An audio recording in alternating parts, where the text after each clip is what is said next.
Melanoma Matters is an educational resource.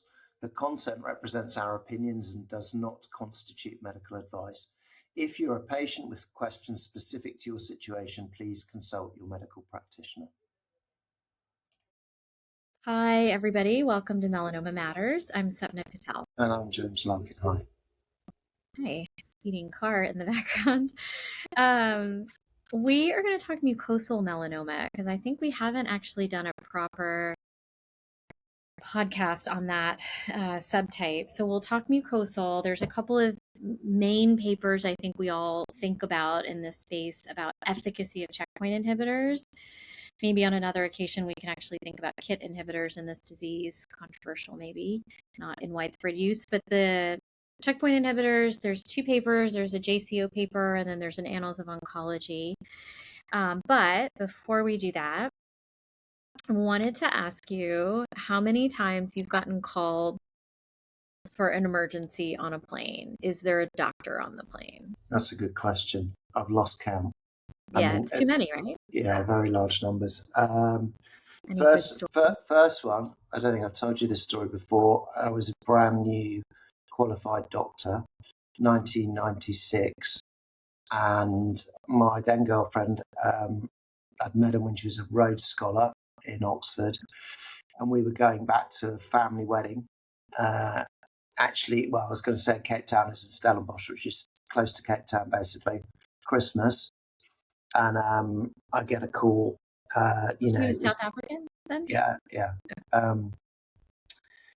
Is the doctor on the plane? So I'm this kind of brand new qualified doctor. We were working so hard then, before like modern hours and stuff like that. So me and my friend, we were in a team together. All we did was work and sleep. And sometimes we'd get in the evenings and we were so tired, we're too tired to eat. We'd fall asleep during meals, that kind of thing. So we were just absolutely exhausted.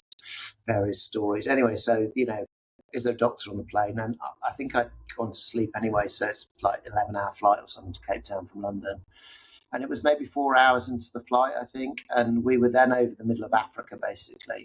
So no way really to divert the plane too far from London, and there weren't any good and there was someone who was Swedish and had chest pain, a guy in his 70s or something like that. And no kit on the planes to help diagnose this, no sort of speaking to anyone on the ground. And it's kind of, he was sick. I mean, he was sweaty and stuff. There's something wrong with him, right?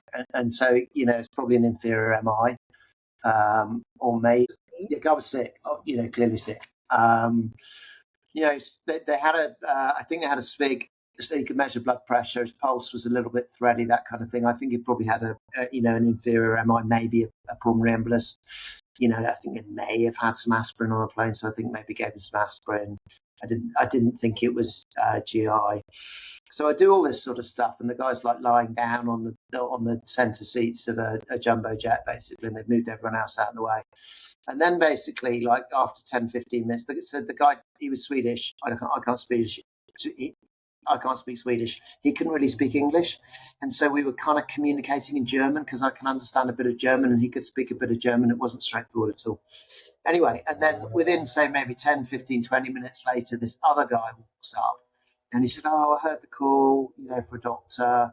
My name's Dr. X, Y, and Z. I'm the head of the coronary care unit at Baragwanath General Hospital in Johannesburg. Okay, so this is like the biggest hospital in the whole of Africa, okay, right? Probably there's like a coronary care unit there with hundreds of beds. The guy just like walks up and takes over. So then for the whole of the rest of the flight, I was doing obs on this guy every 15 minutes, okay? Like blood pressure, pulse, all that sort of stuff. We get to Cape Town, and this is like 6 hours later or something like that. The guy was still fine. Ambulance comes out on the runway, basically. There was no messing around with like immigration, and like literally took him off as soon as and honestly, I didn't hear what happened to the guy afterwards. I was in pieces, and then my girlfriend picks me up, to go to this wedding.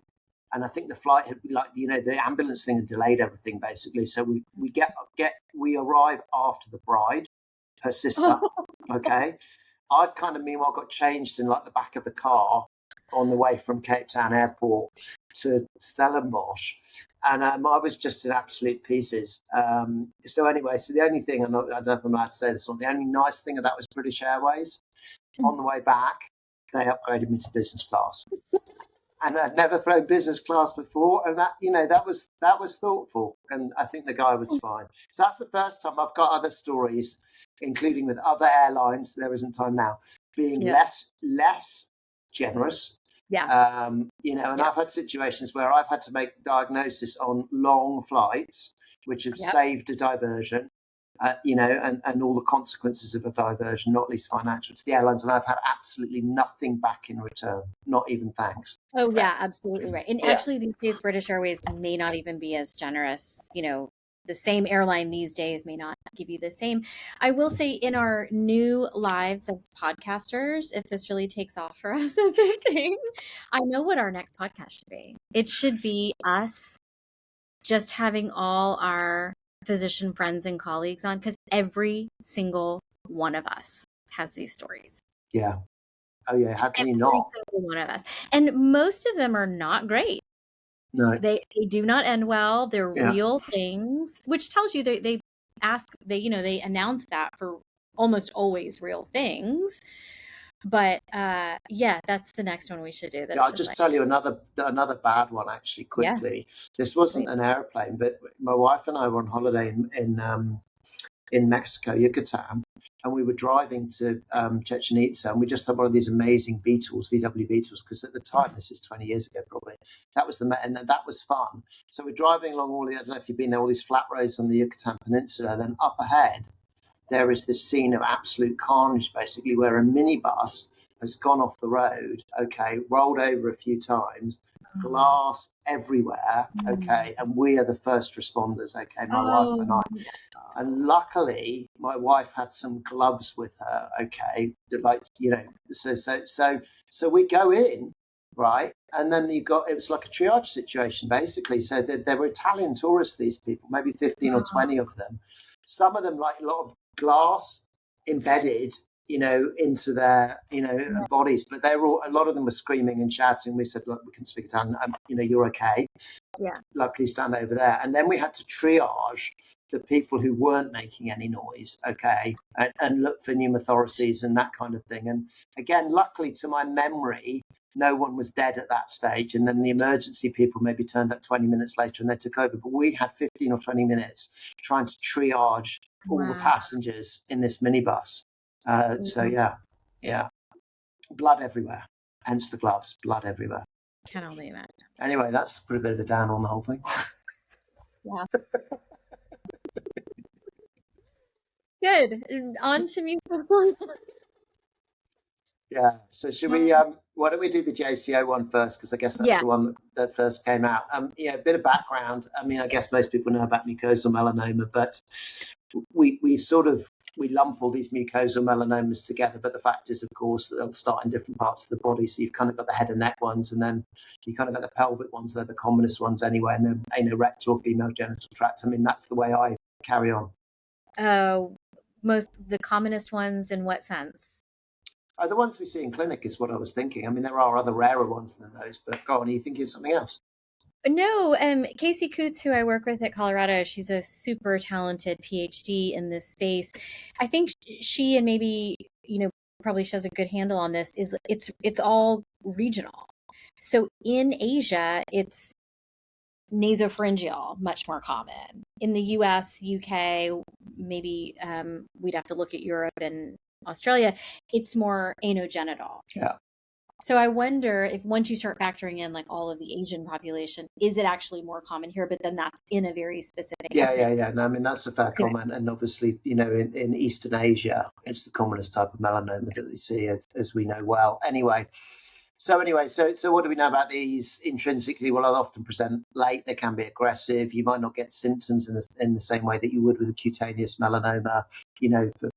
So there's all of that kind of stuff. And the point of the first paper in the JCO, Sandra D'Angelo's the lead author and Jed Wojcik's the senior author, is that those with metastatic mucosal melanoma had actually got into some of the checkmate trials kind of along the way, which I think benefit of hindsight was a good decision, because sometimes these patients do get excluded from trials. So let me just double check this. So the studies that were put together for the purpose of this paper were a phase 1 study, it's quite a small number of patients, dose ranging study. There's a biomarker study, these will be BMS studies. Checkmate 066, which was Nivo versus chemo first line in BRAF wild type. Checkmate 37, so that was Nivo versus investigator's choice chemo in IP refractory. And then Checkmate 67. So basically all these studies were sort of put together. And then the big question was, you've got the cutaneous patients, you've got the mucosal patients, you've got nivolumab monotherapy, you've got ipi-nivo. How does that pan out? That's the crux of this for me. And you were involved with these, right? I mean, because of your Checkmate involvement. Yeah, and I think I may have even presented the data from this at SMR in Boston, maybe, before the paper came out. I'm kind of slightly hazy on that, honestly. I've got bad memory for stuff like that. But anyway, so yeah, I mean, I think we thought as a group this was a really interesting thing, because it's a real issue in clinic, and we just didn't really know. Go on. I think you do have a good memory, because that November 2016 SMR was in Boston, and this paper looks like it came out in January. And I remember because that was a big, it was finished on election day in the US, and I took a early flight back to Houston, middle seat, crammed, couldn't open my laptop or do anything because I wanted to watch election results come in at home instead of, being on a plane for it. So does that mean that you missed my talk, or if I indeed did do the talk, which I'm not entirely confident about, but you should feign ignorance. I don't know. Anyway, so I guess what was so important there is that there's a Wagamama in Boston near where that meeting was. Oh, I wish I knew about that, actually, because I ended up going to have one or two kind of coffees and stuff like that at places that weren't Wagamama, but that's a separate story.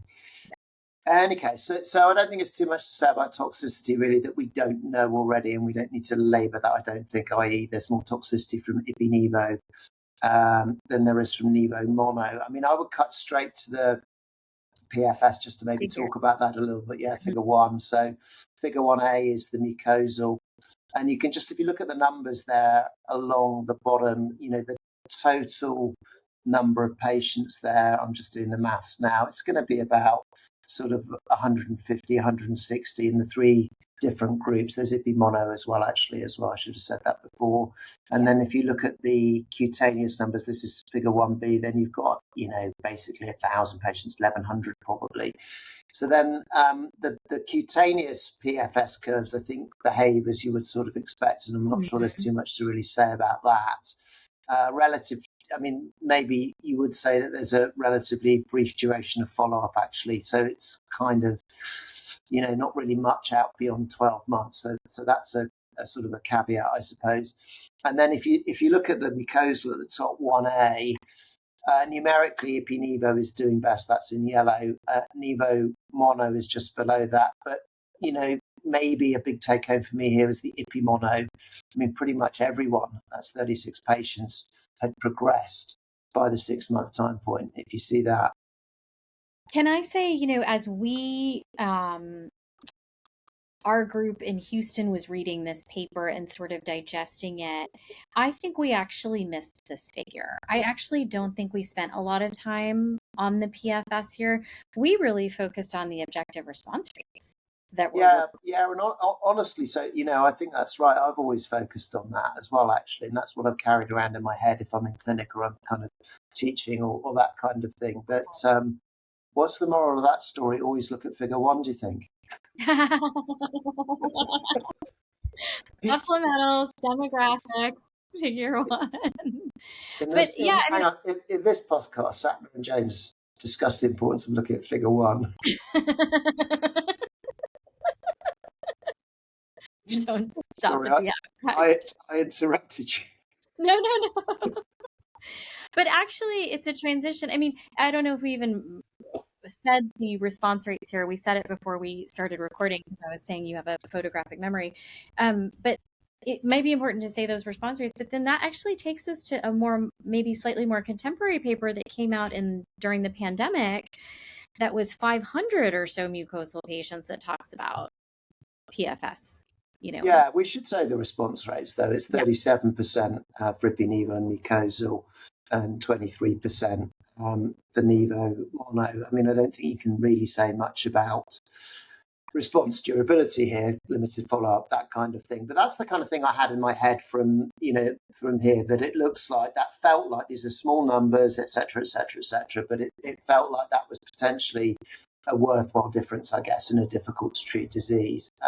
Anyway, so then if we talk about the other paper, this is in Annals of Oncology 22, Dr. Dimitri, who I don't know, Dr. F. Dimitriou, sorry, I should say.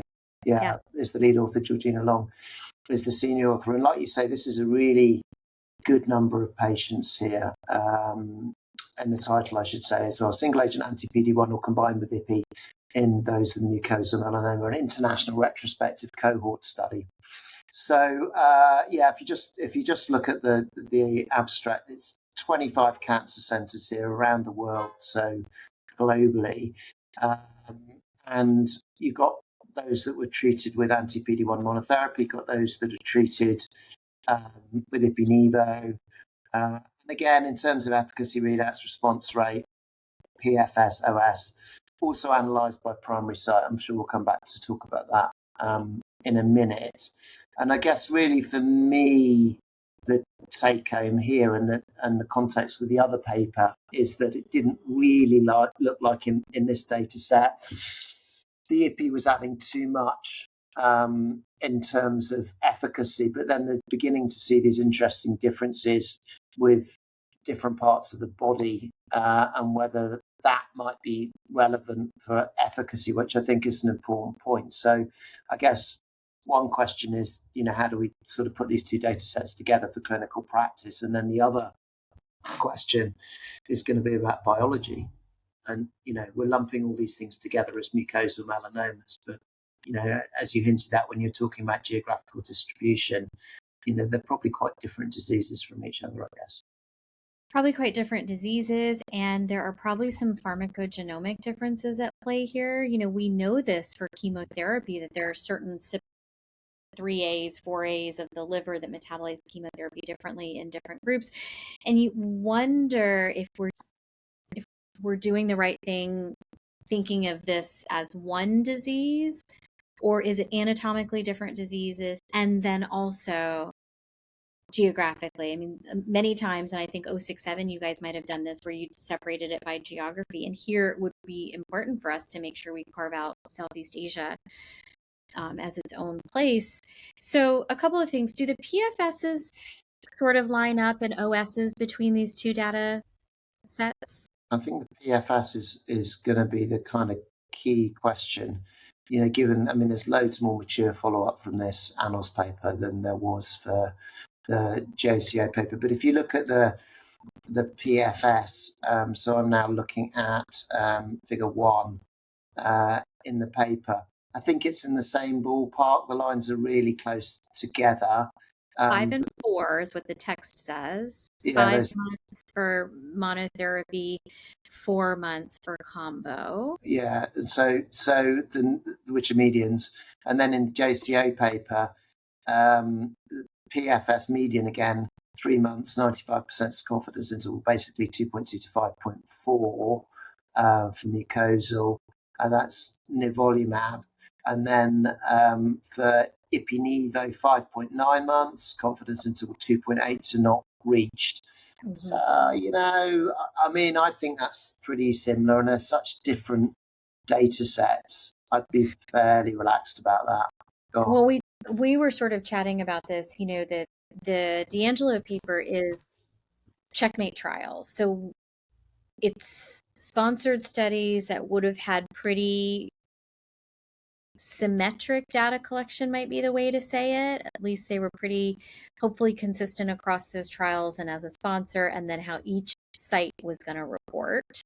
So progression, confirmation of progression, response, etc., toxicity.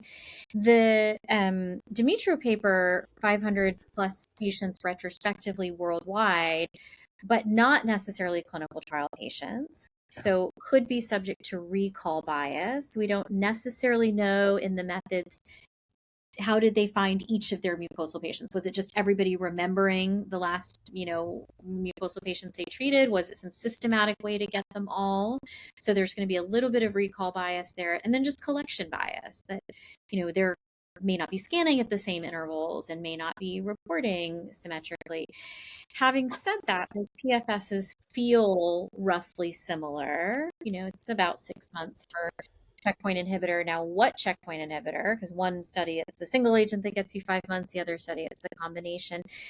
The response rate still, I think, is helpful here. So then in the Dimitro paper, they do talk about response rate. And here they start to parse it into different anatomic sites, right? Yeah, so you're looking at table 2, right? Table 2, I was, and now I'm just scrolling like a mad person. Yeah, table 2, objective response by location. Yeah, so it's sort of pretty busy table, isn't it, basically? But if you look at overall, I'm just looking at anorectal, 33%, urogenital, 26%, nasooral, 32%, and then that's kind of broken down by race and treatment as well. I mean, yeah, and just so I get a chance to say the words anorectal and urogenital. Oh, sorry. Anorectal and urogenital. Should I have let you go first? No, only teasing. But if you look at that far right column, the combo column, because let's just agree that we all think this is a difficult disease, often diagnosed later, worse prognosis, maybe because delayed diagnosis. So we want the best option. And if the highest objective response rate, despite no difference in PFS OS, might come with combination, I think most of us are still going to reach for combination. It'd be hard to justify single agent, though we know you can take single agent and there will be a small tail on that curve, a small portion of patients who exist on a tail of the curve, even with this mucosal. But that far right column, what jumps out is not the fun to say anorectal urogenital, it's the nasooral patients that have a 40% objective response rate to combination. So I think in this busiest of busy tables, it's a slight take-home message that the authors were trying to make, right? That perhaps these nasoorals sort of, not with any statistical confidence, but just numerically seem to be generating a high response rate. Is that how you read it? Yeah, maybe, but I mean, I just think it's difficult, honestly. I mean, maybe those are some of the ones with the lowest disease burden and like normal LDHs, and where maybe the pelvic ones don't. They've got liver mets more, for example, and so on and so forth. So I think that's tricky. I mean, my other comment, getting back to the activity of IPI mono in mucosal melanoma from those PFS curves, is that it's very little indeed. So you've got a patient in front of you in the clinic. Let's say you treat them with anti-PD-1 mono, and then they don't respond, which is the most likely scenario. Is there a second line there? If it is, would you use IPI mono? I'm not sure I would, and I don't actually. So I'm thinking to myself, well, actually, this is a bad disease. I'm probably going to go with IPI-NIVO up front if the patients are fit enough to do that. And then the other thing I might just chuck in is performance status as well. And again, I'm drawing a parallel between the two data sets, that we all know that the kind of real world data sets, obviously the patients are fit enough to have had systemic treatment, but it's not regulated, I don't think, in the same way in clinical trials. So in other words, that the checkmate patients are very, very likely to have had better performance status. And then this is probably a whole separate conversation there won't be time for today. But, when we've looked at checkmate 67 in the past and looked for these differences, PS, for example, I've got a pretty strong feeling actually that people with the better PS are getting the most benefit from IPI-NIVO as well. But, that could be a slight rabbit hole to get into today. And we're already on 25 minutes. Yeah. Okay. Good. So what else to say? I have one other comment. Casey was teaching me, because again, she's really studied this area deeply, and we may have an institutional series we can hopefully share at some point, but she is also noticing there might actually be a slightly different pattern of spread in upper, maybe that's science of the obvious. It didn't come across as that obvious to me, but she did say, they don't all necessarily spread the same way. So that obviously has implications on benefit and response in certain areas. Okay. Right. Very good. Anything left to say? BREF status? Anything here? No, don't think so. I think that the take home is all about, I guess what we think is the best treatment, as we've discussed, and then these are heterogeneous. Go on. Yeah, well, maybe we haven't finished here. I mean, let me just ask you, you have a mucosal patient in clinic. Are you giving them adjuvant therapy? I think we definitely talked about that before, but just to round it out though, so what's the evidence for adjuvant anti-PD-1 in mucosal, very small numbers of patients in trials? Is it biologically plausible that there's some benefit, just as the next point? Yes, I think so. Is the benefit likely to be as large as cutaneous melanoma? Obviously not. So what I would tend to do with mucosal patients in clinic is really follow them up to the end of the adjuvant window, do some scans there around 8-10 weeks. And then other things being equal, if they hadn't relapsed, and many mucosal patients will, and if they have relapsed, I'll treat them with ipi-nivo. I don't think it's unreasonable to give adjuvant anti-PD-1 monotherapy. It's not going to be right for every patient, but I don't think it's unreasonable. Neoadjuvant? Yeah, so again, it's a bit of an extrapolation question in a way, isn't it? I think pretty small numbers of patients in trials. Would it be biologically plausible for someone who's got a mucosal melanoma with lymph node involvement to benefit from neoadjuvant treatment? Yes, I think is the answer to that. Would I want to do it? Yeah, I'd want to have the option of doing that. I mean, this is a conversation with surgeons, very, very importantly, and with patients. But yeah, with the assumption that we're not going to get strong data for this particular question in the near future, I think if you can do it, it's a reasonable thing to do. Yeah, I mean, I would refer people to our supplemental data for S1801 in the NEJM publication, because we have a small cohort of acrals and mucosals, and I think all the mucosals got randomized to neoadjuvant therapy. So obviously, hard to analyze, A, because it's small, and B, because they all got randomized one way. I don't know. I mean, this is a question I think we were meant to ask. Christian never did. Maybe we were supposed to fact check it. We didn't do that either. Were there mucosals on Nadina? Mucosals or acrals? We need to check. Yeah. And then you have a metastatic, good, just getting this rapid fire at the end of our podcast. So you have a mucosal patient in front of you in clinic. Let's call it a pelvic mucosal, as you say. Based on these findings, PFS is about half a year. OS is anybody's guess based on what you do next. What are you liking in this space? Are you sticking with combination? Yeah. Do you like any of the relativity data that they've shown on No, I think I'd be sticking with combination at the moment. I still think it's the kind of, the gold standard, at least for potency. And just a quick segue there, though, but the lifileucel data for mucosal, which I think quite a lot of people know about quite well at the moment, and certainly all the patients do, it really looks like it's a great option as well. So if I had my dream sequence, as it were, it would probably be ipi-nivo followed by lifileucel. It's very small numbers and all of those different caveats, but that looked like a pretty solid efficacy signal, I have to say. Mm-hmm. Or maybe that's a disease where the primary surgery should be the TIL harvest. Like primary tumor surgery should also be a TIL harvest / banking. Yeah, definitely. Because so many of them occur and then used. Yeah, that's absolutely right. Great. What else? What else? Anything else? Not that I can think of. Okay, super. So we're done. Did you stop recording? No, let me hit stop. Thanks. Have a good rest of your day. It's the weekend, but not for whoever's listening. It's not their weekend necessarily. Might be 2 in 7 chance. 2 in 7 chances. All right, cheers. 28%. It's fast math. I like that. Oh, come on.